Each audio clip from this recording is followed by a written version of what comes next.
ఇద్దరు అధికారుల మధ్య ఆధిపత్య పోరు విశాఖ జిల్లా బీసీ సంక్షేమ శాఖకు శాపంగా మారిందా అంటే అవుననే చెప్పాలి.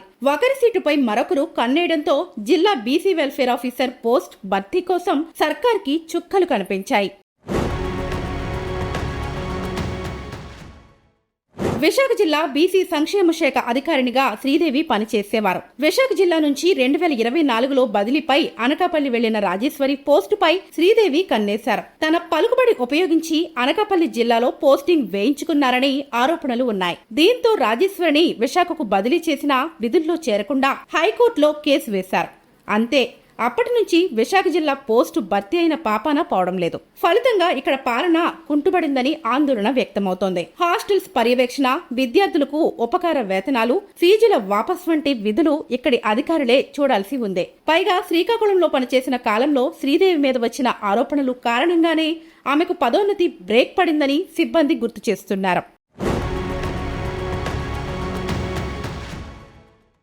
రాష్ట్రంలో ముఖ్యమైన జిల్లాలలో విశాఖ ఒకటి. ఇంతటి ప్రాధాన్యత గల జిల్లాలో దాదాపుగా ఏడాది పాటు బీసీ సంక్షేమ శాఖ అధికారి పోస్టు భర్తీ కాకపోవడం సర్వత్రా విమర్శలకు తావిస్తోంది. విద్యార్థుల సమస్యల పరిష్కారం, ఉపకార వేతనాల మంజూరులో జాప్యం వంటి సమస్యలు తలెత్తాయి. హాస్టల్ వార్డెన్ల మీద పర్యవేక్షణ కొరవడిందనే చెప్పాలి. ఈ ఏడాది ఆగస్టులో జరిగిన జిల్లా పరిషత్లో జరిగిన సమీక్ష సమావేశంలో హాస్టల్ సమస్యలు ఏకరువు పెట్టడం తెలిసిందే.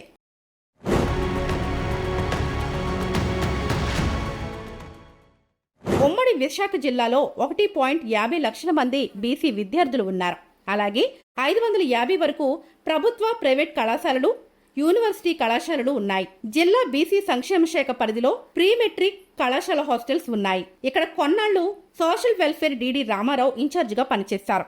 తరువాత బీసీ కార్పొరేషన్ ఈడీ శంకర్రావు ఇన్ఛార్జిగా ద్విపత్రాభినయం చేశారు. ఇక్కడ కొంతకాలంగా ఇన్ఛార్జ్ అధికారి కొనసాగడంతో ఈ శాఖలో పాలన పడకేసిందనే చెప్పాలి. వార్డెన్ల మీద పర్యవేక్షణ కొరవడిందనే చెప్పాలి. ఎట్టకేలకు కోర్టు కేసు తేలడంతో రాజేశ్వరి విశాఖ జిల్లా బీసీ సంక్షేమ శాఖ అధికారిగా బాధ్యతలు స్వీకరించారు.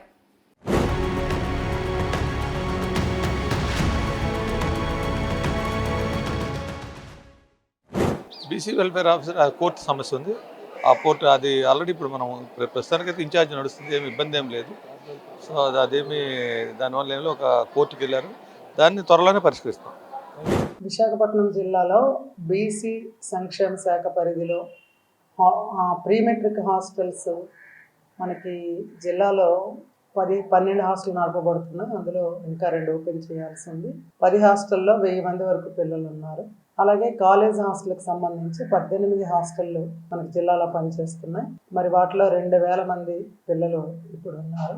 అంతేకాకుండా ప్రతి ఏటా స్కాలర్షిప్ కోసం దాదాపు జిల్లాలో ఉన్న 240 కాలేజీల నుంచి డిగ్రీ, ఇంజనీరింగ్, నర్సింగ్, ఐటీఐ ఇలాంటి కోర్సులన్నీ మనకి ప్రతి ఏటా 35,000 వరకు స్కాలర్షిప్కి అప్లై చేసుకుంటున్నాం.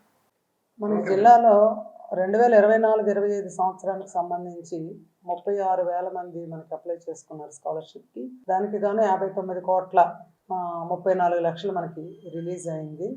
అలాగే ఈ సంవత్సరం 2025-26 సంవత్సరానికి మనకి 39,718 మంది అప్లై చేసుకున్నారు. అలాగే ఈబీసీ 5,024 మంది, కాపు 2,457 మంది అప్లై చేసుకున్నారు.